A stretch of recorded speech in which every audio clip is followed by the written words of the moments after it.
హైదరాబాద్ లో రెసిన్ అనే కెమికల్ ని ఉపయోగించి బయో అటాక్ కి ప్రయత్నించిన ఉగ్రవాది మొయినుద్దీన్ సయ్యద్ పై దాడి జరిగింది. సబర్మతి జైల్లో అక్కడి తోటి ఖైదీలు చితకబాదినట్లుగా తెలుస్తోంది. ఖైదీల దాడిలో తీవ్రంగా గాయపడ్డాడు టెర్రరిస్ట్ మొయినుద్దీన్. అహ్మదాబాద్ సివిల్ ఆసుపత్రికి అతన్ని తరలించారు. దేశవ్యాప్తంగా రెసిన్ అనే రసాయనంతో లక్షలాది మంది ప్రాణాలు తీసేందుకు కుట్ర చేసిన సంగతి మనకు తెలిసిందే. హైదరాబాద్ రాజేంద్ర నగర్లో ఏటీఎస్ పోలీసులు అదుపులోకి తీసుకున్నారు. గుజరాత్ ఏటీఎస్ పోలీసులు సయ్యద్తో పాటు దేశవ్యాప్తంగా 9 ఉగ్ర మాడ్యూల్స్ని కూడా భగ్నం చేసిన విషయం మనకు తెలిసిందే. అయితే అతన్ని తోటి ఖైదీలే అక్కడ చితకబాదినట్లుగా తెలుస్తోంది. ఈ నేపథ్యంలో వెంటనే అక్కడి సిబ్బంది పోలీసులు స్పందించి పరిగెత్తుకుంటూ అక్కడికి వెళ్లారు. ఆ విషయం తెలిసిన వెంటనే అతన్ని హాస్పిటల్కి తరలించినట్లుగా తెలుస్తోంది. అహ్మదాబాద్ సివిల్ హాస్పిటల్కి తరలించినట్లుగా సమాచారం అందుతోంది. అయితే ఈ దాడికి కారణం ఏంటి అనేది ప్రస్తుతం విచారిస్తున్నారు. అసలు ఏదైనా గొడవ జరిగిందా, లేకపోతే ఇతను ఇలాంటి ఒక బయో అటాక్ ప్లాన్ చేశాడని తెలిసి, ఒక ఉగ్రవాదని తెలిసి కోపంతో ఇతర మన భారతీయ ఖైదీలే దాడి చేశారా, లేదంటే ఇదేదైనా మాస్టర్ ప్లాన్లో భాగం అనే ఆలోచనలో కూడా అనే కోణంలో కూడా ఇప్పుడు విచారణ జరుగుతున్నట్లుగా తెలుస్తోంది. ఆ ఖైదీలందరినీ కూడా పిలిచి విచారిస్తున్నారు. ఎందుకు దాడి చేశారు ఏంటి అనే వివరాలు. సహజంగా ఇలాంటివి కొన్ని అనుమానాలకు కూడా తావునిస్తూ ఉంటాయి.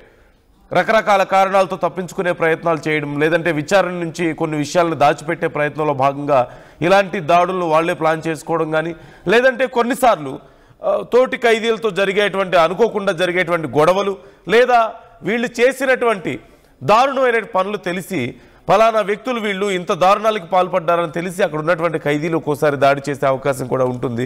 కాబట్టి ఏం జరిగింది అనే దానికి సంబంధించి ఇంకా పూర్తి స్థాయిలో వివరాలు తెలియాల్సి ఉంది. ప్రస్తుతం అతన్ని హాస్పిటల్కి తరలించారు, చికిత్స అందిస్తున్నట్లుగా తెలుస్తుంది. డీటెయిల్స్ తెలుసుకుందాం. నవీన్ జాయిన్ అవుతున్నారు. ఒకసారి మా ఢిల్లీ ప్రతినిధి నవీన్ మనతో జాయిన్ అవుతున్నారు. నవీన్తో మాట్లాడే ముందు, డీటెయిల్స్ తెలుసుకునే ముందు అక్కడి జైలు సూపరింటెండెంట్ ఏమంటున్నారో ఒకసారి చూద్దాం ఈ అంశానికి సంబంధించి.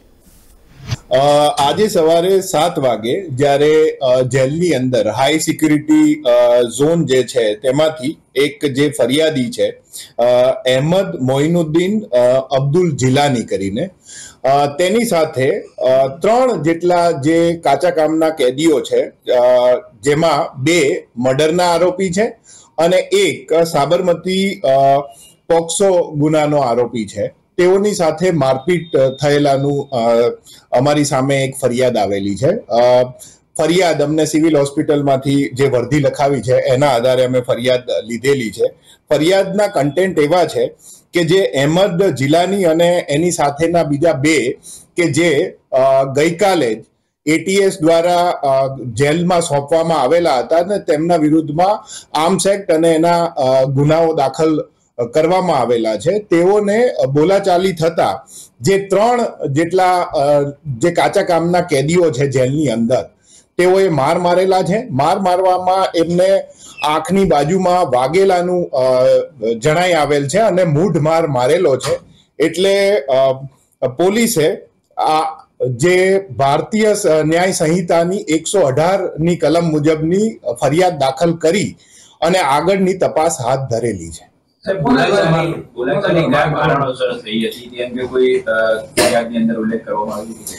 જેલના અધિકારીઓ અને આ બાબતે જે ત્યાં રહેલા જે અન્ય કેદીઓ છે તેમની પૂછપરછ અત્યારે હાલ પોલીસ કરી રહી છે અને એક્ઝેક્ટ કારણ શું છે કે જેને કારણે ઝઘડો થયેલો છે તે બાબતે પોલીસ અત્યારે તપાસ કરી રહી છે. આજે બનાવ બન્યો તે સમયે અન્ય જે આતંકીઓ હતા એ સાથે હતા કે કેમ? અન્ય જે આરોપીઓ છે એટલે જે અહેમદની સાથેના બીજા 2 સાથીઓ પણ એની સાથે જ હતા, પણ જે અહેમદ છે એની સાથે બોલાચાલી વધારે થઈ. మొత్తం ముగ్గురు ఈ దాడికి పాల్పడినట్లుగా తెలుస్తోంది అతని మీద. ఆ ముగ్గురులో 2 మీద హత్య ఆరోపణలు ఉన్నాయి. మరొక వ్యక్తి పోక్సో కేసులో అరెస్ట్ అయినట్లుగా తెలుస్తోంది. ఇప్పుడు ప్రస్తుతం హాస్పిటల్కి తరలించి చికిత్స అందిస్తున్నారు వ్యక్తిని, మొహమ్మద్ సయ్యద్ని. ఈ అంశానికి సంబంధించి డీటెయిల్స్ తెలుసుకుందాం. మా ఢిల్లీ ప్రతినిధి నవీన్ మనతో జాయిన్ అవుతున్నారు. నవీన్, ఎందుకు గొడవైందనే వివరాలు ఏమైనా తెలుస్తున్నాయా? ప్రస్తుతం అతని కండిషన్ ఎలా ఉంది? ప్రస్తుతానికి సబర్మతి జైలు అధికారులు కూడా ఈ యొక్క కేసు నమోదు కూడా చేయడం జరిగింది. అయితే ఈ రాత్రి జరిగినటువంటి ఈ గొడవలో మాత్రం ఇప్పటికే ఖైదీలు కూడా ఒక్కసారిగా దాడికి కూడా పాల్పడినట్టు కూడా తెలుస్తుంది. అయితే మొయినుద్దీన్ తో పాటు 9 మందిని కూడా ఇటు హైదరాబాద్ ఇటు జమ్మూ కాశ్మీర్ తో పాటు ఇటు కొన్ని హర్యానా ప్రాంతాల్లో వీరిని అరెస్ట్ కూడా చేయడం జరిగింది. వీరందరూ కూడా టెర్రర్ లింక్స్ తోటి ఉన్నటువంటి వ్యక్తులకు వీరిని విచారణ చేపట్టిన తర్వాత జైలు కూడా పంపించినటువంటి పరిస్థితి నెలకొంది. అయితే గుజరాత్ సంబంధించినటువంటి ATS సంబంధించినటువంటి పోలీసులు ముఖ్యంగా వీరందరినీ కూడా అదుపులో కూడా తీసుకున్నటువంటి పరిస్థితి నెలకొంది. అయితే వీరందరూ కూడా టెర్రర్ సంబంధించినటువంటి లింకులు ఉన్నాయని చెప్పేసి అనేక కోణాలను కూడా వీరిపై దర్యాప్తు కూడా చేపట్టిన తర్వాత వీరిని జైలు కూడా పంపించినటువంటి పరిస్థితి నెలకొంది. అయితే ఒక్కసారిగా వీరు జైల్లో ఉన్నటువంటి సమయంలో 2 వ్యక్తులు వీరిపై దాడికి కూడా చేస్తున్నట్టు కూడా తెలుస్తుంది. ప్రాథమికంగా మాత్రం లోపల కొంత ముగ్గురు మధ్య కొంత ముగ్గురు మధ్య కూడా కొంత మాటల విధంగా కొనసాగినట్టు కూడా పోలీసులు చెప్తున్నటువంటి పరిస్థితి నెలకొంది. కాబట్టి ప్రస్తుతానికి ఈ యొక్క ఎంక్వైరీ అనేది కొనసాగుతుంది. ఎందుకు గొడవలు వచ్చాయి, ఈ టెర్రర్ కాబట్టి ఇతనిపై దాడి చేశారా, లేకపోతే ఏదైనా ముగ్గురు మధ్య ఏమైనా ఏమైనా వ్యాఖ్యలకు సంబంధించిన అంశాలపై ఏదైనా గొడవ జరిగిందనే అంశాలపైన పోలీసులు కూడా పూర్తి స్థాయిలో దర్యాప్తు చేపట్టడం జరుగుతుంది. ప్రస్తుతానికి సయ్యద్ తో పాటు ఇంకా కొంతమంది లోపల ఉన్నారు కాబట్టి వారి పరిస్థితి ఏ విధంగా ఉంది, అందరినీ కలిపి వేరే బ్యారెక్ లో పెట్టాలా లేదా ఏ విధంగా ఉండాలనే అంశాలపై కూడా జైలు అధికారులు ప్రస్తుతానికి ఈ అంశాలపై విచారణ కూడా చేపడుతున్నటువంటి పరిస్థితి నెలకొంది. అయితే మొయినుద్దీన్ని ప్రస్తుతానికి సమీపంలో ఉన్నటువంటి హాస్పిటల్కి తరలించారు. అతనికి తల భాగంలో కొంత గాయాలయ్యాయి, దాంతో పాటు వీపు భాగంలో కూడా కొంత గాయాలైనట్టు కూడా ఆసుపత్రి వైద్యులు కూడా చెప్తున్నటువంటి పరిస్థితి నెలకొంది. ప్రస్తుతానికి ఇంకా చికిత్స కూడా అందించడం జరుగుతుంది. Right, thank you Naveen, thanks for the details. ప్రస్తుతం అతనికి చికిత్స అందిస్తున్నట్లుగా తెలుస్తుంది. కొంత వీపు భాగంలోనూ తలకి గాయాలైనట్లుగా తెలుస్తుంది. మనందరికీ తెలిసిందే, రెజిన్ అనే కెమికల్ను ఉపయోగించి బయో అటాక్స్కి పాల్పడాలంటూ హైదరాబాద్లో అతను ప్రయత్నం చేశాడు. అయితే గుజరాత్ ATS పోలీసులు వచ్చి అతన్ని అదుపులోకి తీసుకున్నారు. ఈ నేపథ్యంలో అతని దగ్గర నుంచి 3 kgల క్యాస్ట్రోబీన్ వేస్ట్ని, అంటే ఆముదం గింజల ఉత్పత్తిని వారు స్వాధీనం చేసుకున్నారు. అట్ ద సేమ్ టైం 5 లీటర్ల ఎసిటోన్ అనేటువంటి కెమికల్ను కూడా స్వాధీనం చేసుకున్నారు. సో ఈ రెజిన్ ఎసిటోన్ కలిస్తే ఒక విషపూరితమైనటువంటి పదార్థం తయారవుతుంది. అది కనుక తినే ఆహారంలో కానీ నీళ్లలో కానీ ఎక్కడ కలిసినా సరే ప్రాణాలు తీసే ప్రమాదం ఉంటుంది. సో అలాంటి కెమికల్ని తయారు చేసి వాటర్ ట్యాంక్స్లోనూ టెంపుల్స్లో ప్రసాదాల్లోనూ కలిపి కొన్ని వేల మంది ప్రాణాలు తీయడానికి ఈ దుర్మార్గుడు ప్లాన్ చేశాడు. ఈలోగా గుజరాత్ ATS పోలీసులు అతన్ని అదుపులోకి తీసుకున్నారు. కేవలం ఆ కెమికల్ మాత్రమే కాకుండా కొన్ని వెపన్స్ను కూడా అతని దగ్గర స్వాధీనం చేసుకున్నట్లుగా తెలుస్తోంది. సో ఇప్పుడు ఈ దాడికి సంబంధించి మరింత విచారణ చేసే ప్రయత్నం చేస్తున్నారు. ఇది అనుకోకుండా ఖైదీలతో అనుకోకుండా జరిగినటువంటి గొడవ, లేకపోతే ఇంకేదైనా మాస్టర్ ప్లాన్ ఉందా దీని వెనక అనే ప్రయత్నాలు కూడా అనే కోణంలో కూడా విచారణ జరుగుతున్నట్లుగా తెలుస్తుంది. సో మీ ఒపీనియన్స్ ఎలా ఉన్నాయి ఈ అంశం మీద కామెంట్ చేసే ప్రయత్నం చేయండి. మరొకసారి అక్కడి జైలు సూపరింటెండెంట్ ఏమన్నారో నేను మీకు వినిపించే ప్రయత్నం చేస్తాను. આજે સવારે 7 વાગે જ્યારે જેલની અંદર હાઈ સિક્યુરિટી ઝોન જે છે તેમાંથી એક જે ફરિયાદી છે અહેમદ મોઇનુદ્દીન અબ્દુલ જીલાની કરીને તેની સાથે 3 જેટલા જે કાચા કામના કેદીઓ છે, જેમાં 2 મર્ડરના આરોપી છે અને એક સાબરમતી પોક્સો ગુનાનો આરોપી છે. તેઓની સાથે મારપીટ થયેલાનું અમારી સામે એક ફરિયાદ આવેલી છે. ફરિયાદ અમને સિવિલ હોસ્પિટલમાંથી જે વર્ધી લખાવી છે એના આધારે અમે ફરિયાદ લીધેલી છે.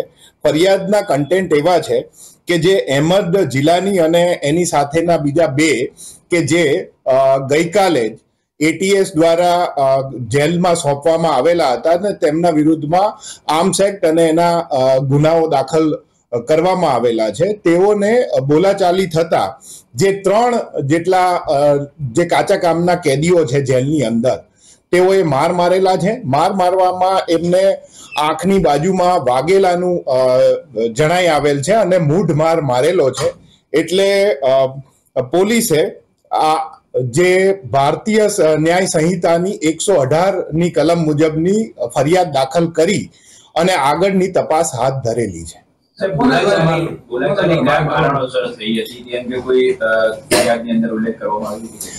જેલના અધિકારીઓ અને આ બાબતે જે ત્યાં રહેલા જે અન્ય કેદીઓ છે તેમની પૂછપરછ અત્યારે હાલ પોલીસ કરી રહી છે અને એક્ઝેક્ટ કારણ શું છે કે જેને કારણે ઝઘડો થયેલો છે તે બાબતે પોલીસ અત્યારે તપાસ કરી રહી છે.